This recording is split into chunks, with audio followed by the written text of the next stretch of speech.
What's up, guys? Welcome back. We're right in the middle of winter, and that means it's holiday events, parties, football season, the playoffs are coming, peak season for appetizers. So today I've got one of my new favorites. I'm going to show you how to make this delicious chicken bacon ranch dip. Meet me in the kitchen. Let's make it happen.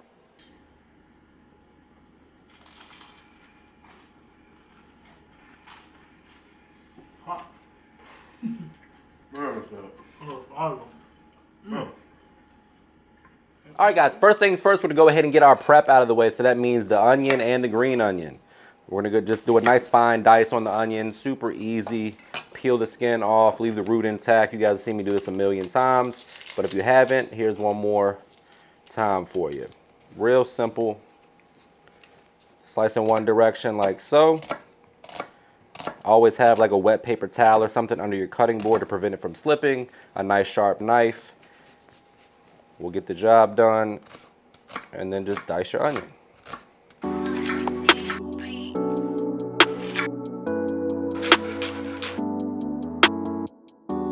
All right, guys, so now we're gonna go ahead and shred our cheese for the dip. Today we're using cheddar, Colby Jack, and mozzarella, but feel free to use whatever your favorite cheese blend is. I like to shred my own cheese mostly because it melts a lot better.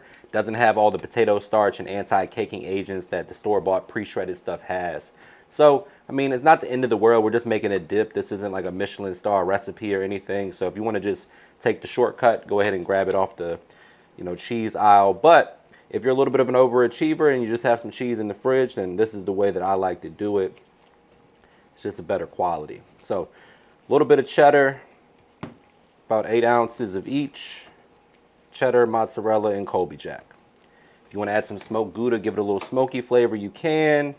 You can add a little bit more sharpness if you want, but this is a good 3-cheese blend right here. All right, guys, one of the beautiful things about this recipe is you can use leftover chicken. You can make chicken specifically for this recipe, or you can use a store-bought rotisserie chicken. Today, we're taking the store-bought route because it's a little bit faster and easier. Also, it's pretty affordable. This one was $7.99. I remember when they used to be $4.99, so, inflation and all that. But we're going to go ahead and break this down, remove any bone, skin, cartilage, anything that can damage your teeth, chop it up into bite-sized pieces, and that's going to be the chicken that we're utilizing for the recipe. All right, guys, so for this recipe, we're using 1 whole pound of bacon. I'm just going to chop this up a little bit. Don't have to be like super precise about it. Just it's going to cook down, obviously, as bacon does. The fat's going to render, and that rendered fat is what we're going to be using to saute our onions and our garlic, which is going to add a little bit more flavor. Now, if you get excess fat, obviously you can drain some of that off, but you do want to leave at least a tablespoon or 2 of that bacon fat or bacon grease in the skillet to flavor the rest of our dish, because we got relatively lean or dry rotisserie chicken. That fat is going to add some flavor. All right, guys, so now we're going to go ahead and add our onions, the yellow and the green onion, to that bacon fat, and just start to work that around, allow it to start getting tender. And then we're going to add in our chicken, let that absorb some of that fat as well and some flavor. And then start to season this up and kind of build our dip. Get it ready for the casserole dish. The oven's already preheated at 350 degrees. Quick reminder, guys, all the specific measurements, directions, ingredients, all that good stuff is available at MrMakeItHappen.com. All right, so once the onions get a head start, we're going in with a tablespoon or 2 of garlic. Get that on in there. You want to go relatively light on the seasoning because that ranch packet of seasoning has quite a bit of sodium in it. So you don't want to go too crazy and make it too salty. So what I like to do is add that first, give everything a mix, and then taste it and see what else it needs.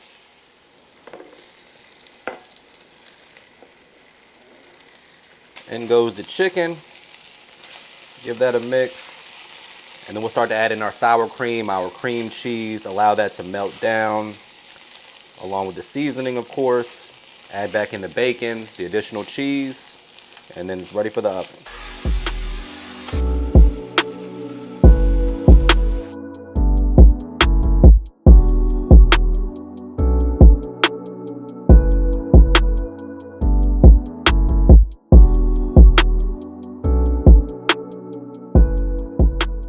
All right, so now we're gonna go ahead and add in the cream cheese. I'm using 2 blocks. If I can get it out of the packaging, there we go.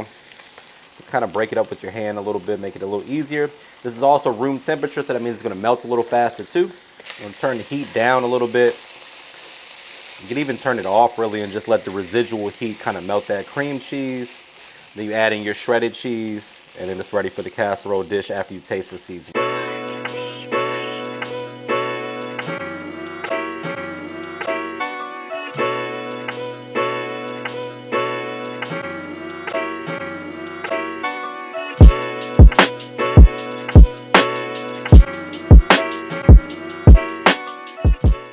All right, guys, you can't have a good dip without a vessel to eat the dip. So you need either a baguette, tortilla chips, crackers, something of that nature. Today we're going with baguettes. We're making a nice little garlic butter to go on top of that to pop them in the oven. Here we have 1 stick of melted butter. To that, I'm going in with a big heaping tablespoon of garlic.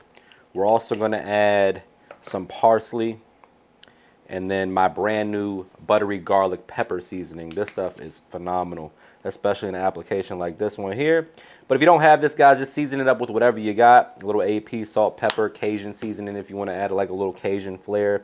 That's a good, Cajun compound butter is delicious too. You could also use some herbs, garlic and herbs would be good. But this buttery garlic pepper, along with the garlic that we're adding, is going to be great.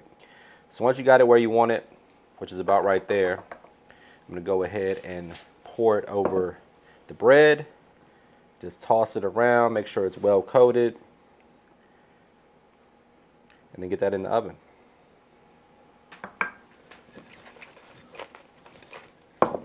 About 35 minutes in the oven. The bread and the dip is ready. We let it cool for about 15 minutes, let everything come back together. That way it's not too hot. It's gonna be more enjoyable that way. A little parsley for garnish. This is the part where I say brace yourself for a trademark money shot. Say it with me, guys. Looking good. The only thing left to do is dig in for the taste test. But before we do that, please take a quick second to subscribe to the channel. Make sure you hit that bell to enable notifications as well. All right, guys, one last quick reminder. All the specific measurements, directions, ingredients, all that good stuff can be found at MrMakeItHappen.com. Now it's time to go ahead and dig in for the taste test. I can't wait. One of the stars of this recipe is this garlic bread. It's basically like mini garlic bread. It's delicious. Here we go.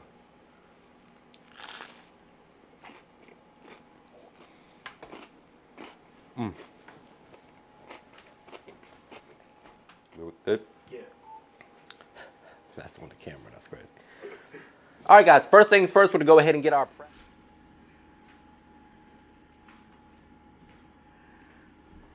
Cheers. Cheers. Cream cheese. Bacon. Flavor explosion. Super Bowl Sunday, I'm sitting next to this. That's the big 3 right there. Yeah, that's right.